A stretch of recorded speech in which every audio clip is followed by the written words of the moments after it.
Welcome to the Great Detectives of Old Time Radio. From Boise, Idaho, this is your host, Adam Graham.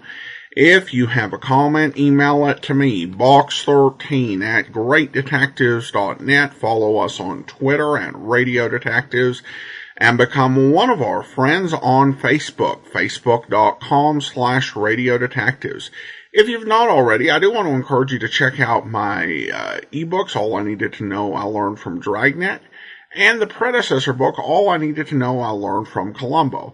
Each book examines the careers and histories of 7 great fictional detectives and policemen, and life lessons that can be learned from their careers. The books are available as ebooks, or also audiobooks through audible.com or the iTunes Store. Well, now it's time for today's episode of Mystery is My Hobby, and this one is Shots at Curtis Window.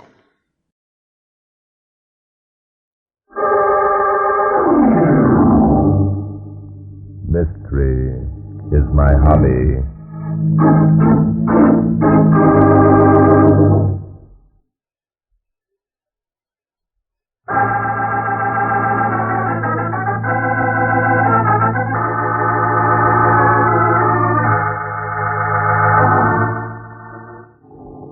In the small town of Burley in the upper part of the state, an old man named Ben Curtis, the village's leading and wealthiest citizen, lay sick in his bed. Millie Curtis, Ben's young and beautiful wife, was his only attendant. Ben? Who's that? Oh, it's Millie, Ben. Time for your medicine. Oh, medicine. Mm-hmm. Millie, Yes, Ben. have they caught him? Have they caught the killer? No. Now, darling, please don't get excited. Oh, It's no, I won't get excited. What would I get excited about? People taking a couple of shots at me, and I'm not supposed to get excited. Ben, it must have been a mistake. The shot must have come from outside. Somebody target practiced. Oh, sure. Somebody's target practicing, and a bullet punctured into the wall 2 inches from my head. What were they doing, target practicing on the roof above the porch at midnight? Oh, Ben, dear, you're letting your imagination run away with you. Who wouldn't? Now you look here, Millie. Trying to keep things from me ain't going to do any good at all. I know someone's trying to kill me, and by golly, I ain't going to just lay here and take it. Oh, Ben, darling, what more can we do? The police have searched the grounds and found nothing. Doggone the police. Get a private detective up here. Get that fella Barton Drake from New York. Barton Drake? Sure. He's the guy who writes all them books. He's Oh. smart. At least he thinks he is. Oh, darling, suppose Mr. Drake won't come. We're a long ways from New York. He'll and- come, all right. Tell him to name his own ticket. Tell him I'll pay anything. Money's no object. I'm not going to lay here night after night waiting to stop a bullet. You get Barton Drake. All right, Ben, I'll call him. But I don't think it will do any good. It'll do plenty of good. I've read his books and I know. Doggone it, that guy'll do anything for money.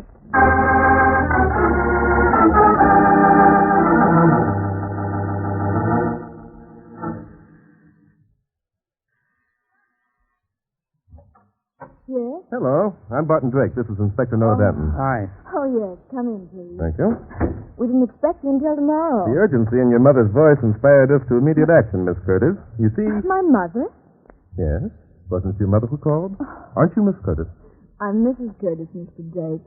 It was I who called you. Oh, I beg your pardon. Wait a minute. I thought that Curtis was... You thought that Mr. Curtis was an old man, Inspector Danton. Well, he is. My husband is 28 years older than I. Oh, excuse me. That's quite all right. I understand you're surprised. Most strangers are surprised until they see Ben and me together. Ben is far younger than his years. Forgive us for making the mistake, Mrs. Curtis. Now tell me, do you think that someone's trying to murder your husband? Well, I don't know. He has been ill for over a month. When a man as active as Ben is confined to his bed, well, he's apt to imagine things. Yes, that's true, but there was a shot. Yes, the other night. He came through the window and the bullet struck the headboard above Ben's pillow. Did you notify the police? Yes, they came and made a thorough investigation. They found nothing and finally decided that the shot was an accident. Probably a hunter or someone target practicing. What? Oh, that's Ben calling me. If you gentlemen will wait a minute, I'll go up and ask him if he wants to see you tonight. Splendid, thank you. Well, Bart, it's just like I figured. The whole thing was an accident. No, I don't think so, Inspector. Well, who's this? You're Barton Drake and Inspector Noah Dandon, aren't you? Yes, we are. And you? I'm Gretchen Curtis. Ben Curtis is my father. Holy smoke. You're older than your mother. Huh? Millie is not my mother, Inspector Dandon. My mother has been dead for years. My mistake. Well, I don't blame you for wondering. Dad was a fool to marry that girl. You sound as though you don't like your stepmother, Miss Curtis. I don't. I hate her. She married Dad for his money, and now she's trying to kill him. That's rather a vicious statement, isn't it? Mr. Drake, there are some things I think you should know before you begin your investigation. Oh, what are they, Miss Curtis? Millie didn't want you to come here. It was only at my father's insistence that she called you. She was afraid to disobey. Afraid?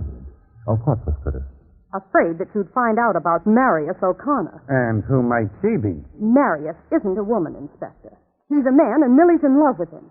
They're just waiting for Dad to die so they can get married. Well, at last the soup begins to show a little thickness, eh, Bart? Let's not jump to conclusions, Inspector.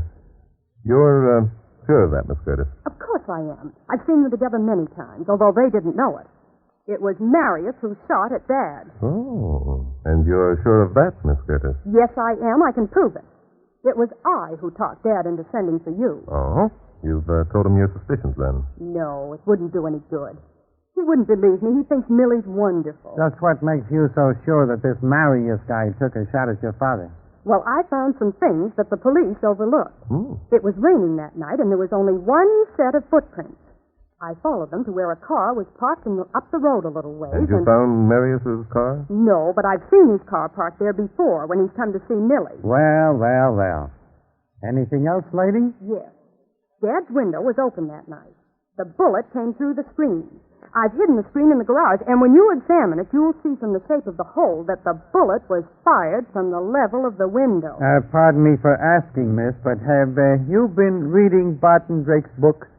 Dad and I have read them all. That's how I knew what to do until he got here. My. Quiet, Inspector. Thank you, Miss Curtis. You've been very helpful.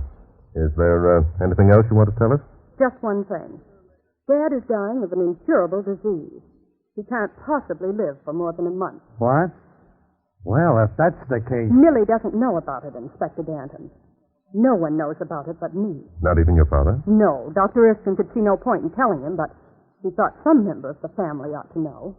Oh, he told you instead of Ben Curtis's wife. That seems odd. It won't, Mr. Drake, when you learn all of the circumstances. What's that? What's that? Come on! It's Millie. Something's happened. Don't say it has. Where's your dad's room, Miss Curtis? Up these stairs. Save your breath, Bart. Don't worry about me, Inspector. I'm right behind you. It's this room here. My gosh. Look. Mrs. Curtis. Millie. She's been shot. Take it easy, everybody. Let's see here. Is she dead, Inspector? Not yet, but she will be unless we get a doctor pretty quick. Dad. What's Dad. Dad, are you all right? All right. Sure. Hey, there was a shot. Somebody tried to kill me again. Carry Mrs. Curtis into the next room and get a doctor quick, Inspector. Yeah, I'll do that. Millie, they got her. I saw it happen. Just take it easy, Mr. Curtis. Your wife isn't dead. We'll have a doctor here as soon as possible. Who are you? Oh, this is Barton Drake, Dad. He just got here. What happened? What happened? Doggone it, what do you think happened? That killer took another shot at me. That's what happened. Where did the shot come from, Mr. Curtis? Outside the window on the porch roof. Just where it come from before. Doc's on his way. Be here in no time. Oh, good, Inspector. Miss Curtis, you better go in and do what you can for for Mrs. Curtis. What if someone's trying There's nothing you can do here, Miss Curtis. Please do as the inspector asks. Very well. Only I don't like the idea of someone roaming around outside of the house. Come along, Inspector. I think we'd better take a quick search of the grounds. Hey, you come back here. Don't you go off and leave me alone. Doggone it, Drake, what do you think I'm paying out my good money for? I assume that you're paying it in the hopes that we can catch your would-be murderer, Mr. Curtis. Obviously, he isn't in this room, so I think we'd better look outside. Sure, but Come on, what if let's he go, climbs Inspector. up on the roof Well, again? let him Takes rave. another shot at me. Doggone it, I'm paying for protection, and that's what I expect to get. Now... Cantankerous old buzzard, isn't he? Yes, and frightened to death. However, if anyone's lurking about the grounds, I think we ought to know about it. Just for the record, Inspector, let's take a look at the ground under the porch roof.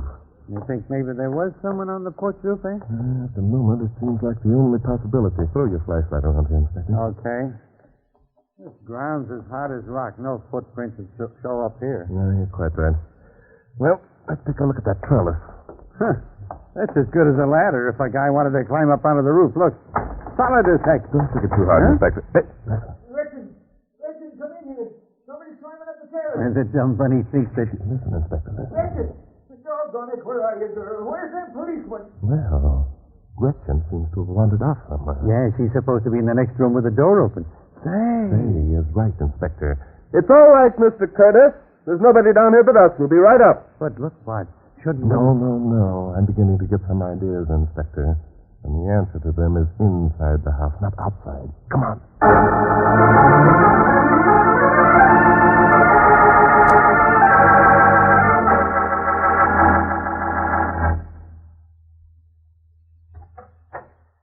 Doggone you fellas, where you been? He tried to get me again. I knew he would. No one tried to get you. That was us at the foot of the trellis. I don't believe it. You're just trying to make me feel What easy. is your daughter, Mr. Curtis? I'm right here. Oh. You told me to go in and attend to Millie. Gretchen, doggone it, why didn't you come in when I yelled? You must have heard me. Of course I heard you, but I couldn't very well leave poor Millie. Poor Millie. A minute ago, you Just a minute, Inspector, please. Huh? Mr. Curtis, suppose you begin at the beginning and tell us exactly what happened when you were shot at. I sure will. I heard voices downstairs and yelled for Millie. She come up and told me that you was here. We talked a while. Then Millie went into the bathroom to get me a drink of water. It was then I seen him. You saw whom? Well, the killer, of course. He was standing on the room outside the window. Yeah, on the roof out there. I yelled and rolled over as best I could. I guess the yell must have scared him. He missed me complete and hit Millie, who was just coming out of the bathroom. Mm-hmm. Did you recognize the man outside the window, Mr. Curtis? Nope, I ain't very strong. When I started to roll over, it made me kind of dizzy and I fainted. I see. Gretchen, where were you when your father called down and asked his wife to come upstairs? Where was I? Why, I was in my room across the hall. Well, in that event, I think you can add to the story you told us downstairs by naming the person who's trying to murder your father.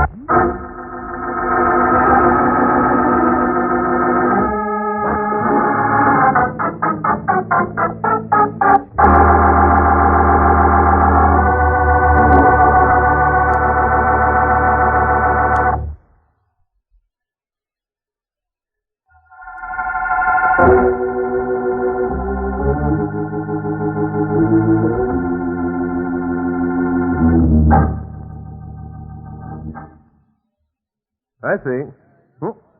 Oh, yes. Yeah. All right. Thank you very much, Mr. Burke. Goodbye. Oh, hello, Inspector. What did Dr. Erskine have to say? He thinks Mrs. Curtis will live. Lucky thing we could get hold of him so quickly. Yes, isn't it? It almost seems as though he were waiting for the call, doesn't it? Has that crack got some special meaning? Time will tell, Inspector. Time will tell. Yeah, time. Now, how about explaining what you meant when you said Gretchen could name the guy who was trying to knock off her old man? I think she will, Inspector, before we're through. Yep, that's the kind of answer I expected. Oh, round and round we go. Well, here's one for you. Doc Erskine says that Millie was shot at close range. What? Is he sure? Nope, only a guess. And the way I figured, he's guessing wrong. Why, Inspector? If Millie were shot at close range, there'd be powder burns. True. There weren't any? Nope, not a sign of any. The bathroom door is next to the door to the hall.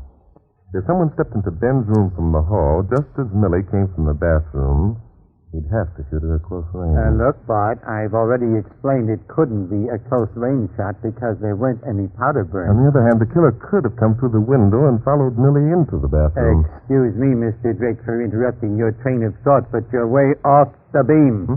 What was that, Inspector? I said you're off the beam. Nothing that you've said adds up. The killer was after Curtis, remember?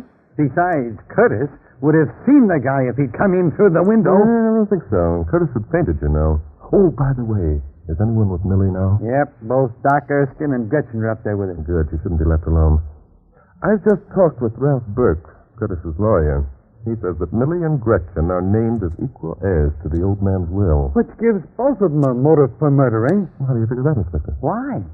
Because if one of them dies, the other will get the whole caboodle, won't she? Yes, but it's the old man that our murderer is trying to dispose of, remember? Oh, yeah, that's right, isn't it?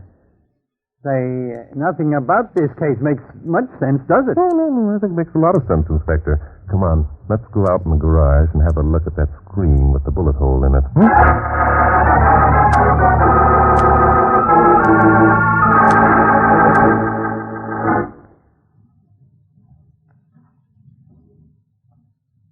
Here we are, Inspector. Inspector.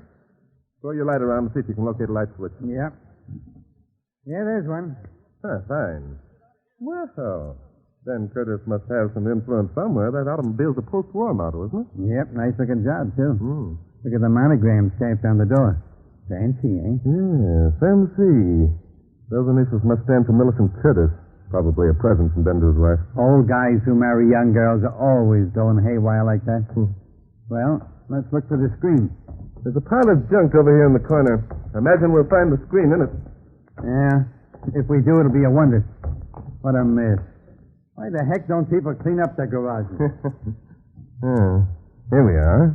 The screen with the bullet hole in it, Inspector, just where Gretchen said we'd find it. When did she tell you that? That's unimportant, Inspector. I'd say the bullet passed through at almost a 90-degree angle, wouldn't you, Inspector? Yeah. Look, Bart, I wish you wouldn't keep making vague remarks and then not explaining them. Oh, all right, Inspector, I won't. Let's see now. I just place that screen flat against this wall. Well, I was fitting it into the window of Ben Curtis's bedroom. What good will that do? You don't know how far the window is above the porch roof. Well, that's true. However, by Jove, Inspector. What's the matter? Run your hand over the face of the screen across the sharp points of wire made by the bullet hole. Do what? Look, if we're going to... Hey, what? What?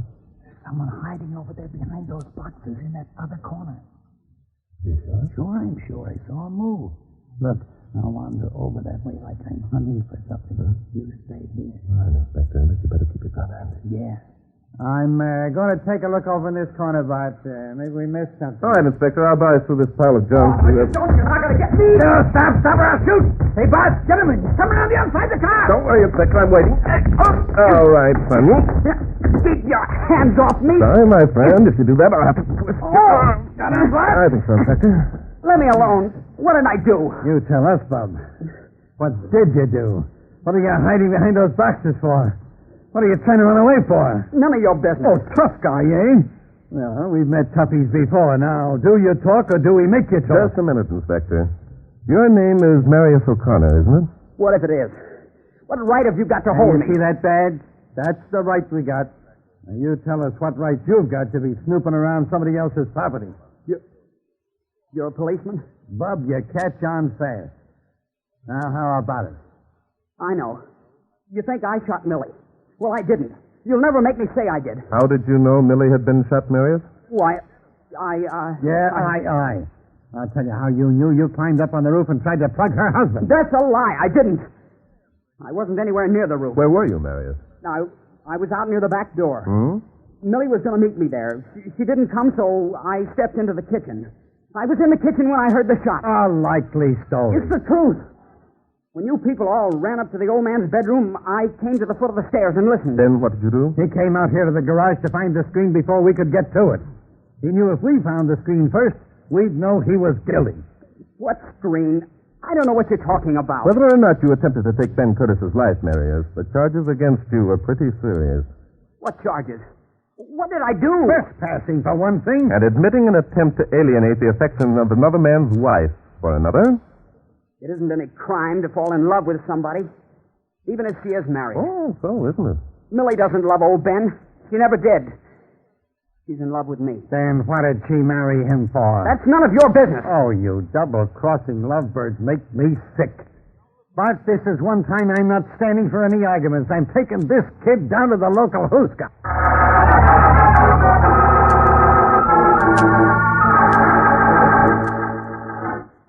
Mr. Drake, I'm so glad you're back. Oh, something wrong, Gretchen? It's Dad. He's terrified that another attempt is going to be made to kill him. He's too weak to be moved, and I can't change the linen on his bed now that Millie Is Dr. Erskine with Millie now? No, he left about an hour ago. He said that if she were allowed to rest quietly, she'd be all right. Then no one's in the house but your dad, Millie, and yourself. That's right. Why? I'm afraid your father's fears are justified. Another attempt is going to be made on his life. Tonight. How do you know? For the time being, you'll have to take my word for it.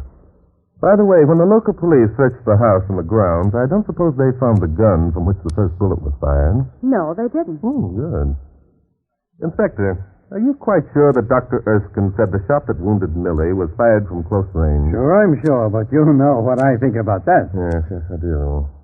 Well, I think the pieces of the puzzle are beginning to fit together, Inspector. Gretchen, I want you to go to your room and stay there until you hear from us. I don't like being ordered about, Mr. Drake, and I don't Sorry, intend... Gretchen. Inspector Danton is in the mood for arresting people tonight. Which will it be? Why, this is preposterous. It's insulting. Oh, we're past masters at this sort of thing, Gretch. Make up your mind. All right. I'll go to my room, but tomorrow I'm calling in the state police, and you'll have some explaining to do.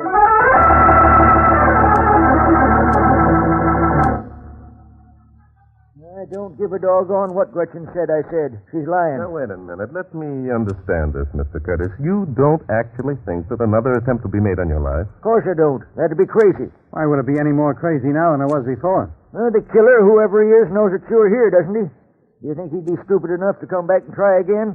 He'd be a fool to do that. We were here when the killer made an attempt on your life earlier this evening, and I've an idea he knew we were. No, I don't think our presence will make one bit of difference to him. Drake, I'm surprised at you. I thought you had more sense. Is someone else writing those books of yours? Suppose we keep personalities out of this for the moment, Mr. Curtis. The inspector and I are here to capture a murderer. We'd like your cooperation. No, all right, all right. What do you want me to do? Nothing. Just lie quiet and stop talking. We'll do the rest. Just lie here, huh? I ain't got no other choice. And suppose the killer does arrive, which he won't. What am I supposed to do then? Just keep quiet and take it? We'll guarantee that he won't be given an opportunity to shoot you, Mr. Oh, Curtis. sure. That's what the cops said who was here before. That's just what they keep said. quiet. Making a guinea pig out of me. Inspector, you'd better open the window over the porch, please. Yeah, I'll do that. Thank you. What are you trying to do? Make it easy for the guy? It's open. Where do you want me to be, Bart? I think we'd both better crouch down here at the foot of the bed, Inspector, between Mr. Curtis's bed and the window. Okay, well, they turn off the light. Right. Bunch of dumb foolishness. I'd advise you to stop talking, Mr. Curtis. It's much easier to locate a sound in the darkness than you think. Oh, let him talk. Let him talk. It's his funeral. Crouch down here, Inspector. Keep your head below the foot of the bed. Yeah. The window's plainly outlined against the sky. We can't miss anyone trying to get through it. Right. Now listen. You hear those crickets outside the window? Yeah, I hear them. When they stop, you'll know someone's approaching the house. Yeah, I remember. We caught another guy like that about a year ago. I didn't think it'd work at the time. Yes, all right. Keep quiet now and listen.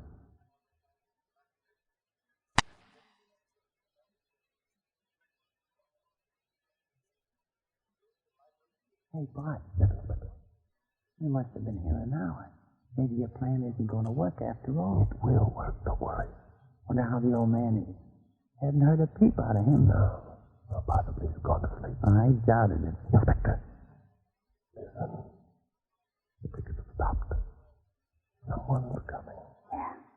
I can hear him climbing up out of the roof. Get ready, Inspector. This is it. Yeah. Say, shouldn't we warn the old man? No. You'll probably yell and scare our man away. Look. Yeah. That's a man framed in the window. Yeah, he's got a gun. Hey, Bart. Yes. It's Marius O'Connor, isn't it? I think it is, Inspector. Stay here. Hey, who's there? Who's that at the window? Drake, Danton, he's got a gun. He's going to kill me. All right, mister. Turn on the lights, Inspector. Yeah, I got him. Holy smoke, where's O'Connor? I'm right here, Inspector. He missed me a mile. Let me be. Keep your hands off of me. Drake, keep them off now. Marius tried to shoot me. Marius did exactly as I asked him to. I'm sorry, Curtis, but you fell into our trap very neatly. Take that gun away from him, Inspector. Yeah. And then I think you'd better arrest the old gentleman and charge him with the attempted murder of his wife.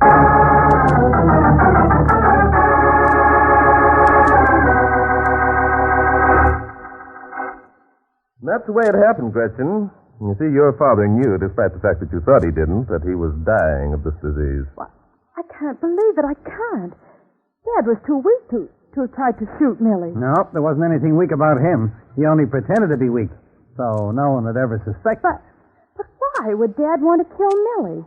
He loved her no matter how she felt toward him. Yes, that's just the point, Gretchen.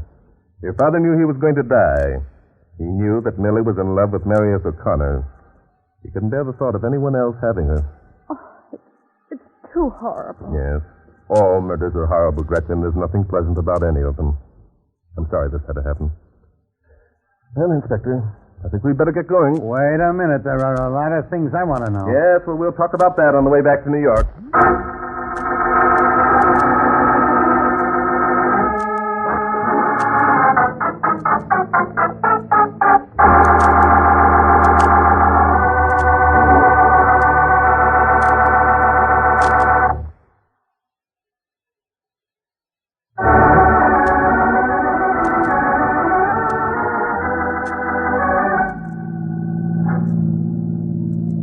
You see, Inspector, Curtis had plenty of time lying there in bed to make his plans. And I must say, they proved almost infallible. Yeah, that first time was only a build-up, eh? Nobody really shot at him, and he didn't shoot at his wife. That's right.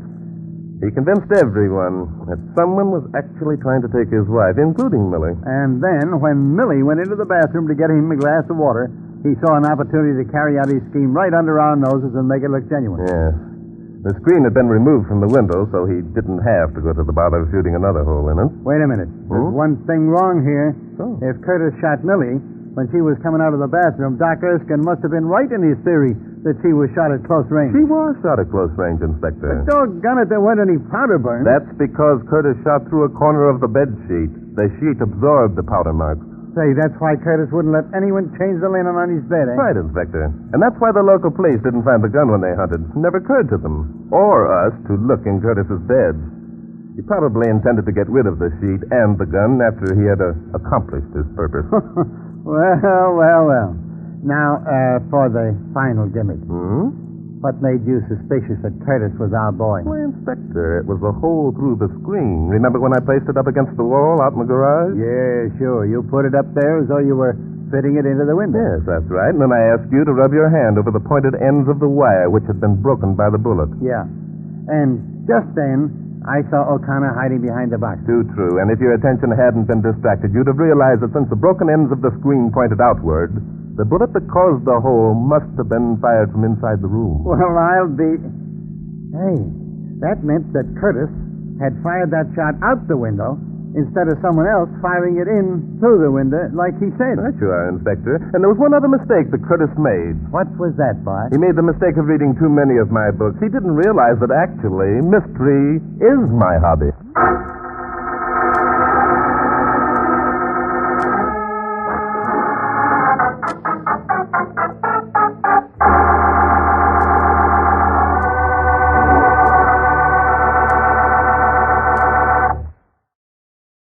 Welcome back. I think one of the funniest things I heard, in old-time radio was the statement that the dying man, that the doctor didn't see any reason why he needed to know. Yeah, it's just that it'd be nice to know if you're dying, and to be able to get your house in order, reflect on your life. And it's also the doctor's ethical requirement. Though I guess that did all end up moot when it turned out that the elderly man realized he was dying and decided to take some revenge. All right, listener comments and feedback now. And receive this comment regarding the Gregory Hood episode. And this one comes from Sue. Sue writes in...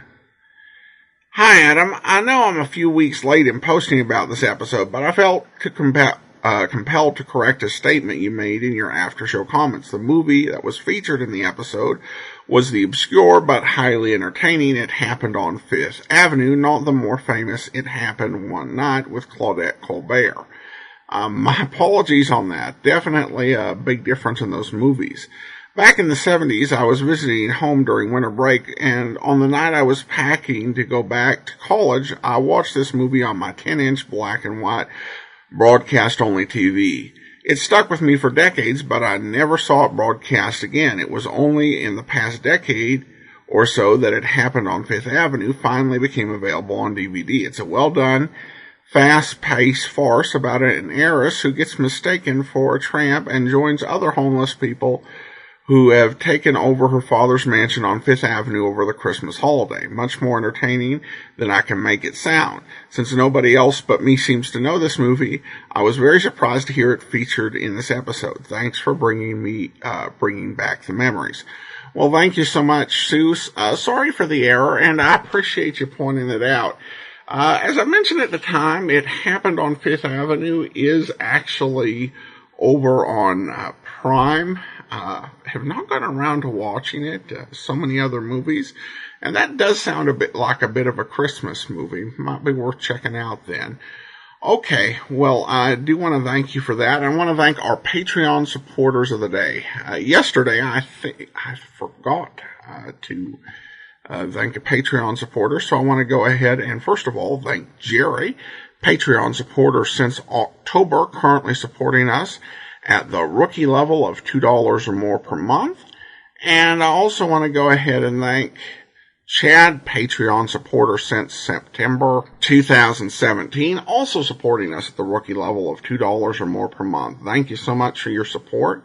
That will do it for today. Join us back here tomorrow for yours truly, Johnny Dollar. And then next Thursday, another episode of Mystery is My Hobby. In the meantime, send your comments to box13 at greatdetectives.net. Follow us on Twitter at Radio Detectives. And become one of our friends on Facebook, facebook.com/Radio Detectives. From Boise, Idaho, this is your host, Adam Graham, signing off.